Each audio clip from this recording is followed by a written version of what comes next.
1 minute 1 concept physics revision સિરીઝમાં આજે આપણે કુલમ્સ લો એટલે કે કુલમ્સ ફોર્સ ઇલેક્ટ્રિક ફોર્સ વિદ્યુત બળ જે છે એ આપણે આજે સમજવાનું છે. જ્યારે બે ચાર્જ છે અને r ડિસ્ટન્સે હવામાં રાખવામાં ત્યારે જે બે વચ્ચે ફોર્સ લાગે છે વિદ્યુત બળ હવામાં એ k q1 q2 upon r² છે.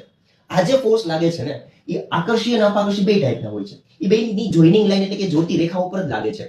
જો બે ચાર્જ અનલાઇક એટલે કે વિરુદ્ધ હોય એટલે કે પ્લસ ને માઇનસ માઇનસ કે પ્લસ એવો હોય તો એટ્રેક્ટિવ ફોર્સ એટલે કે આકર્ષી લાગે છે. જો સમાન હોય એટલે કે લાઇક ચાર્જ હોય તો અપાકર્ષી ફોર્સ લાગે છે એટલે કે રિપલ્સિવ લાગે છે. એટલે કે અનલાઇક માં બેનો મલ્ટીપ્લિકેશન લેસ ધેન 0 થાય છે અને લાઇક માં બેનું મલ્ટીપ્લિકેશન ગ્રેટર ધેન 0 થાય છે. અહીંયા એક મસ્ત વાત છે કે k જે છે અહીંયા જે કોન્સ્ટન્ટ છે એને આપણે કહેવાય છે કુલમ્સ કોન્સ્ટન્ટ એટલે કુલમ અચળાંક.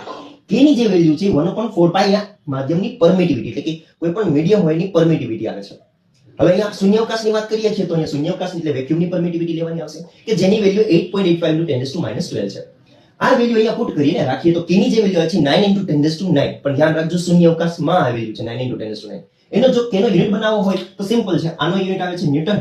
આ અહીંયા જશે એટલે મીટર સ્ક્વેર આવશે ને k ને સબ્જેક્ટ કરું એટલે અહીંયા કુલમ સ્ક્વેર છે નીચે આવશે કુલમ * કુલમ તો કુલમ સ્ક્વેર. તો k નો યુનિટ આવે છે newton metre square upon coulomb square.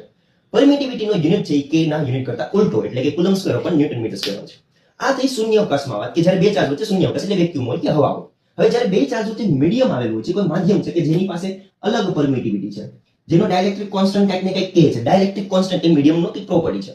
તો જે માધ્યમમાં એટલે કે મીડિયમમાં ઇલેક્ટ્રિક ફોર્સ લાગે છે ને એ k q1 q2 પણ r² ની જગ્યાએ રૂટમાં k r² આવશે. હવે આ સ્ક્વેર બે જગ્યાએ આપું ઓકે તો અહીંયા k * r² આવશે.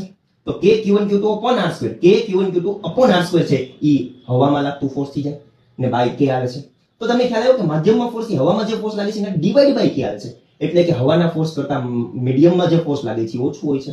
એટલે ઓલવેઝ ઇલેક્ટ્રિક ફોર્સ જ્યારે બે ચાર્જ વચ્ચે મીડિયમ હોય ને ત્યારે એ ઓછું હોય છે હવા કરતા. ઓકે આ ખાસ ધ્યાન રાખજો કેમ કે આની પણ MCQ ખાસ પૂછાય છે.